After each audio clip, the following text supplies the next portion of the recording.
This concept of success is something I've struggled with my entire adult life. I would even say my entire life. And over the last 20 years, I've been on this journey, and I want to share some of that journey with you this afternoon in a hope that it will do something for you. It might unlock something inside of you that will allow you to see something different than you did before you got here. And the key for me to success, I think, comes down to something that I call purpose and what I call shared common purpose. As beings on this planet, we crave connectedness, human connectedness. Yet we seem to be headed in the opposite direction. You walk into any restaurant, you see it. You see people, much less families, more connected to their digital devices than they are connected to each other. I feel like we're living in a disconnected, connected world. Somebody recommended that I get involved with this organization called Grassroots Aspen Experience. And this was a program that brought inner city kids to Aspen for a week in the winter to teach them to ski, and a week in the summer to do a ropes course. So it's the last night at this event. And I'm standing there in this hallway. It was dark. I could see my breath. I could smell the fireplaces. And inside this gym were these 85 kids. They weren't cold at all. They were engaged. They were so connected to each other. They were having so much fun. They were so happy and so joyful. And here was this 29-year-old engineer, sales engineer working for GE. And I was empty. So I came back on Saturday night, and Monday I went to work. And Monday night I called my boss. And I said, I'm done. He said, what do you mean you're done? I said, I'm done. I can't do this anymore. He said, what are you going to do? I said, I have no idea, but not this. And I left.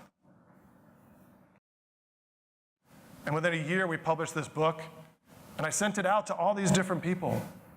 I sent it out to Ken Blanchard, sent it out to J. Conrad Levinson from Guerrilla Marketing, and Dan Pink, all good friends. And I sent one copy to Michael Gerber. For those of you who do not know Michael Gerber, he wrote a book called The E-Myth. And the E-Myth stands for the entrepreneurial myth. And the entrepreneurial myth is that most entrepreneurs are not entrepreneurs at all. They're really technicians that have had an entrepreneurial seizure. So they're very good at what they do, but what they do is not run a business.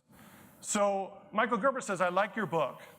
Why don't we have coffee? He lives here in San Marcos, and I lived about 15 minutes away. So I hop up over the mountain, and I go to a Starbucks, and I sit with Michael, and we start talking. He says, what are you going to do with this book?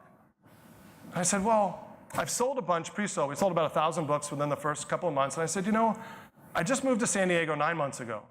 And I'm successful already. I've enjoyed my life. I live this little boutique company. And I'm going to play a lot of golf. I'm going to play a lot of tennis. I love to bike. And he looks at me and he says, no, you're not. I said, what do you mean I'm not? He says, you're not. I said, what do you mean? I'm doing fine. I'm excited about this stuff. He says, you're not going to play golf every day. You're going to get bored. I'm like, no, I'm good. I'm really good. I grew up in New York. I had 46 years of high-paced New York life, and I'm done. I'm here to relax and enjoy myself. He says, no. I said, what do you mean? I said, if I work harder, I got a boutique company, this little company, if I'm more successful, that means I got more work to do. And he looks at me and says, you don't get it, do you? I said, get what? And he says, it's not about you. If you're creating that much opportunity, you have to find others that can do the work and let them do the work. And he says, there's something else. I said, what next? He says, I think you need to find a new definition for success. So I leave Gerber, and about 17 months later, I took a trip that changed my life. So I took this trip to Africa, but I didn't know what I'd find, but I can tell you that that trip changed my life. A couple of major things happened. The first thing that happened is I experienced joy and happiness from people that had so much less than I did. So much less than I did, that it reminded me of my time back in Aspen with those kids that I met. I got $1,000 left. given to me by an airline. And then this woman says, there's a kid here who needs $1,000 to take a pilot's test. So I said, let me meet him. What's his name? Well, his name's Armstrong. Armstrong. So I sit down with Armstrong, and I start talking to him. And the tagline for this organization, You Touch, that I'm on the board of, is brilliance is equally distributed, but opportunity is not. So here's this brilliant kid, one of 10 children of a farmer, who's living at Wilson Airport every day, which is the puddle jumper airport in Nairobi. He goes to school for free because he's the smartest kid at the airport, and he makes $1.50 a day, cleaning planes, carrying bags, enough to maybe buy a bottle of water and a portion of a meal, and takes a bus an hour to sleep in a tent, to take a bus back 4 hours later to start that all over again every day. And here's someone who has some means, who is looking for purpose. And I find this kid with such immense purpose, but no means. So I hand Armstrong 10 $100 bills. And he looks at me like with these eyes of insane excitement. So 2.5 weeks later, we end up in Nairobi after our safari, and we come back, and there's Armstrong at the airport. Armstrong, Mr. Larry, I passed my test. I'm like, great, Armstrong. He says, now I need money to take flight lessons. So we got his private pilot's license. He went to get a job with this gentleman who was a commander at Tanzania Air, and he brings his private pilot's license, and he says, the commander looks at him and says, no, you don't need a private pilot's license, you need a commercial pilot's license. Armstrong's looking at him like, I don't know how to get that. So we start talking, and I said, Armstrong, I've done some research, it's gonna cost like $50,000 to $60,000, whether you do it in Nairobi or whether you do it in the United States, and I can't raise money for a picture. I said, the only way this is gonna happen is if you can get a visa and get to the United States. This is a kid who makes $1.50 a day, trying to figure out how to get a visa from Uganda to the United States. Well, on January 7th, he got his visa. And on February 6th, he landed in San Diego, and he's finished about 130 hours of flight time. He needs about 190 hours to become a commercial pilot, and he didn't come here to become an American. He came here to learn what he needed to learn so he can go back to his country and possibly be the Richard Branson of Uganda and start an airline and employ people. And he's been my greatest teacher.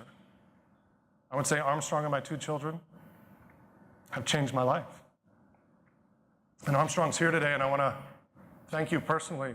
If you could stand up, I want to thank you for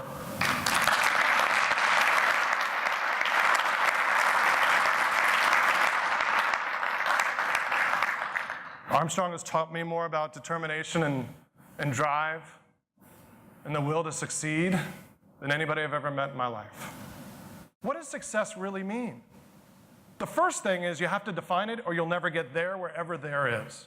Because every time I define success and every time I get there, it doesn't seem to be as much as I thought it would be. So I keep redefining it, and I get a little closer, and every time I get to that successful point, there's still a piece of me that's a little empty. And over the last couple of years, I found ways to fill that emptiness. And I think I figured out why.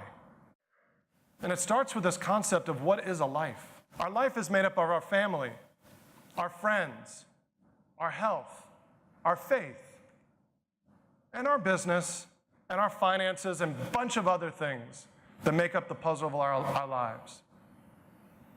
But the piece in the middle that holds it all together, for me, is this thing called purpose. So for the next 4 years, I started talking to dozens of people about what is it that we really need in life, and I boiled it down to 7 things. We need food, water, shelter, safety, air, love, and health. Those are the things that we need.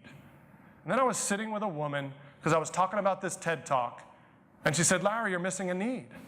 I said, what's the need? The need to feel like you're part of something greater than yourself.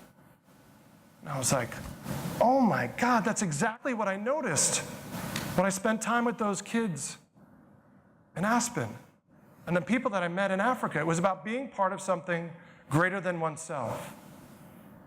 It took me back to looking at Maslow. Now, when Maslow created his hierarchy of needs, it's 1943. We're post-Depression, pre-World War II, and 99+% of our population was still in survival mode. And what Maslow knew about this hierarchy is that survival is our greatest human instinct, and it's also our greatest human purpose. So the foundation of Maslow's hierarchy of needs truly is purpose. It just shows up as survival. And if we fast forward 70 years to today, we don't have survival issues for many of us. And maybe, just maybe, the needs of food, water, shelter, safety, love, air, and health all fit on top of Maslow's hierarchy, on top of this bed of purpose and meaning. What if we knew this to be fact, that purpose and meaning was the foundation of our lives? How different would we act every day? How different would we show up at our offices?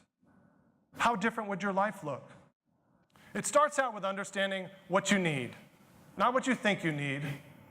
We need food, water, shelter, safety, love, air, and health, and we need purpose. So once you figure out what you need, or once I figured out what I needed, I started to get clarity on who I am. Not who my parents wanted me to be, not who my wife and kids need me to be, but who I am. Why was I put on this planet? And once I figured that out, I started to understand what my purpose was. When I got back from Africa, I made a commitment to myself that my purpose was to leave this planet infinitely better than I found it.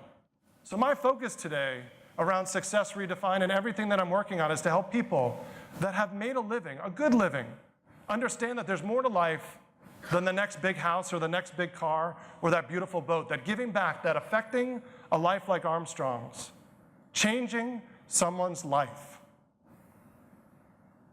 is immeasurable.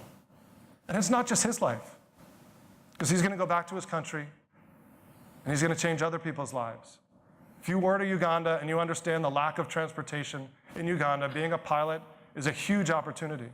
So I don't believe this journey is about finding our purpose. It gets back to that connectedness thing.